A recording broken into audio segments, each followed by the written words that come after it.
معك ومكيلا إن لك في النهار سبها طويلا واذكر اسم ربك وتبتل إليه تبتيلا رب المشرق والمغرب لا إله إلا هو فاتخذه وكيلا واصبر على ما يأكلون وهجرهم هجرا جميلا وذرني والمكذبين أولي النعمة ومهلهم قليلا إنا لدينا أنكالا وجحيما وطعاما ذا غصة وعذابا أليما يوم ترجف الأرض والجبال وكانت الجبال كثيبا مهيلا إنا أرسلنا إليكم رسولا شاهدا عليكم كما أرسلنا إلى فرعون رسولا فعصى فرعون الرسول فأخذناه أخذا وبيلا فكيف تتقون إن كفرتم يوما يجعل الولدان شيبا السماء منفطر به كان وعده مفعولا إن هذه تذكرات فمن شاء اتخذ إلى ربه سبيلا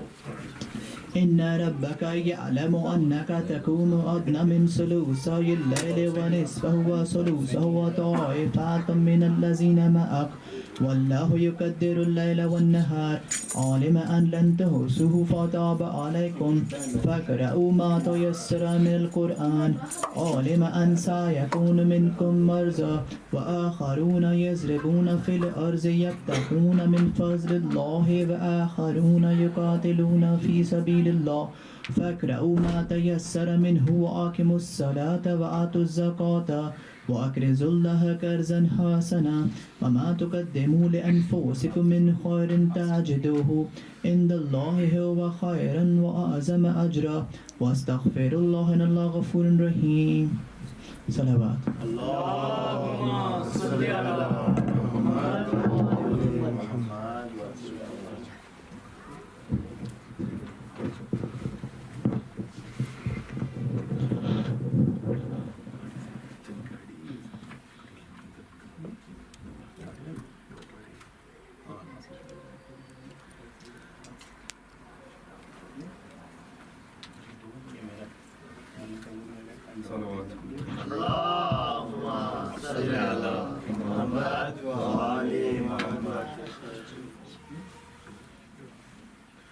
عن جابر بن عبد الله الأنصاري عن فاطمة الزهراء عليه السلام بنت رسول الله صلى الله عليه وآله قال سمعت فاطمة أنها قالت دخل علي أبي رسول الله في بعض الأيام فقال السلام عليك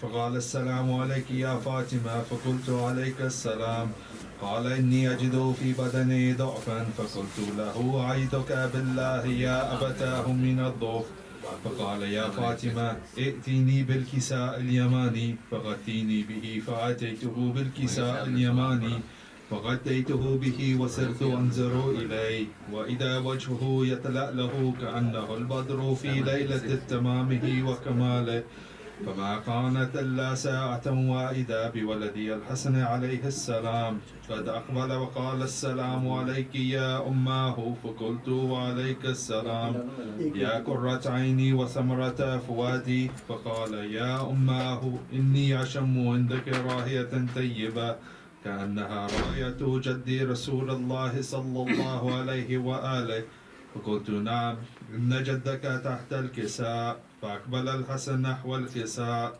وقال السلام عليك يا جداه يا رسول الله أتأذن لي أن أدخل معك تحت الكساء فقال وعليك السلام يا ولدي ويا صاحب عودي قد عدنت لك فدخل معه تحت الكساء فما كانت إلا ساعة وإذا بولدي الحسين عليه السلام قد أقبل وقال السلام عليك يا أماه فقلت وعليك السلام يا قرة عيني وثمرة فؤادي فقال لي يا أماه إني عشم عندك راية طيبة كأنها راية جدي رسول الله فقلت نعم إن جدك وأخاك تحت الكساء فدنا الحسين نحو الكساء وقال السلام عليك يا جداه السلام عليك يا من اختاراه الله أتأذن لي أن أكون معكم تحت الكساء فقال وعليك السلام يا ولدي ويا شافع أمتي قد عدنت لك فدخل معهما تحت الكساء فأقبل عند ذلك أبو الحسن علي بن أبي طالب وقال السلام عليك يا بنتي يا بنت رسول الله. فقلت وعليك السلام يا أبا الحسن ويا أمير المؤمنين. فقال يا فاطمة إني أشم عندك رائحة طيبة كأنها راية أخي وابن عمي رسول الله. فقلت نعم ها هو مع والديك تحت الكساء. فأقبل علي نحو الكساء وقال السلام عليك يا رسول الله أتأذن لي أن أكون معكم تحت الكساء؟ قال وعليك السلام يا أخي ووسيي وخليفتي وصاحب لوائي قد عدنت لك. فدخل علي تحت الكساء ثم أتيت نحو الكساء وقلت السلام عليك يا أبتاه يا رسول الله أتأذنني أن أكون معكم تحت الكساء؟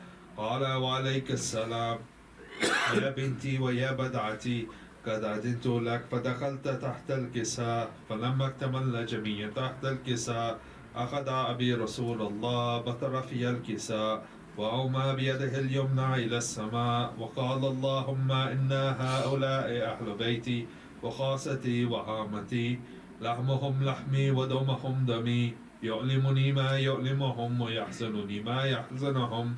أنا حرب لمن حاربهم وسلم لمن سالمهم وعدو لمن عاداهم ومحب لمن أحبهم.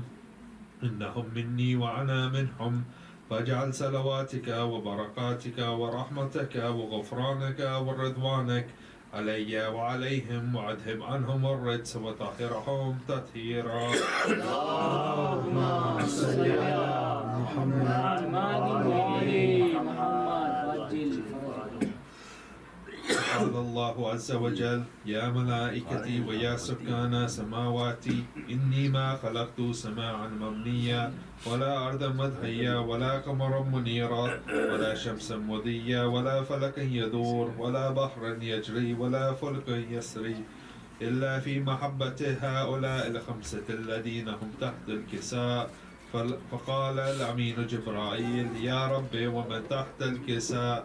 فقال عز وجل هم أهل بيت النبوة ومعدن الرسالة هم فاطمة وأبوها وبالها وبنوها. فقال جبرائيل يا ربي أتأذن لي أن أحبط إلى الأرض ليكون معهم سادسا؟ فقال الله نعم قد أذنت لك. فهبط الأمين جبرائيل وقال السلام عليك يا رسول الله. العلي الأعلى يقرئك السلام ويخصك بالتحية والإكرام ويقول لك وعزتي وجلالي إني ما خلقت سماعا مبنيا ولا أرضا مدحيا ولا قمرا منيرا ولا شمسا مضيا ولا فلكا يدور ولا بحرا يجري ولا فلكا يسري إلا لأجلكم ومحبتكم وقد أذن لي أن أدخل معكم. فهل تأذن لي يا رسول الله؟ فقال رسول الله عليك السلام يا أمين وحي الله إنه نعم قد أذنت لك. فدخل جبرائيل معنا تحت الكساء فقال لي أبي إن الله قد أوحى إليكم يقول إنما يريد الله ليذهب عنكم الرجس أهل البيت ويطهركم تطهيرا. اللهم صل على محمد وآل محمد. فقال علي لأبي يا رسول الله أخبرني ما لجلوسنا هذا تحت الكساء من الفضل عند الله. فقال النبي صلى الله عليه وآله والذي بعثني بالحق نبيا واستفاني بالرسالة نجيا ما ذكر خبرنا هذا في محفل من محافل أهل الأرض وفيه جمع من شيعتنا ومحبينا إلا ونزلت عليهم الرحمة وحفت بهم الملائكة واستغفرت لهم إلى أن يتفرقوا. فقال علي عليه السلام إذا والله فزنا وسعد وفاز شيعتنا ورب الكعبة. فقال أبي رسول الله صلى الله عليه وآله يا علي والذي بعثني بالحق نبيا واستفاني بالرسالة نجيا ما ذكر خبرنا هذا في محفل من محافل أهل الأرض وفيه جمع من شيعتنا ومحبين وفيهم محموم إلا وفرج الله هما ولا مغموم إلا وكشف الله غما ولا طالب طالب حاجة إلا وقضى الله حاجته. وقال علي عليه السلام إذا والله فزنا وسعدنا وكذلك شيعتنا فازوا وسعدوا في الدنيا والآخرة ورب الكعبة. اللهم صل على محمد وآل محمد وعجل فرجهم. اللهم صل على محمد وآل محمد وعجل فرجهم.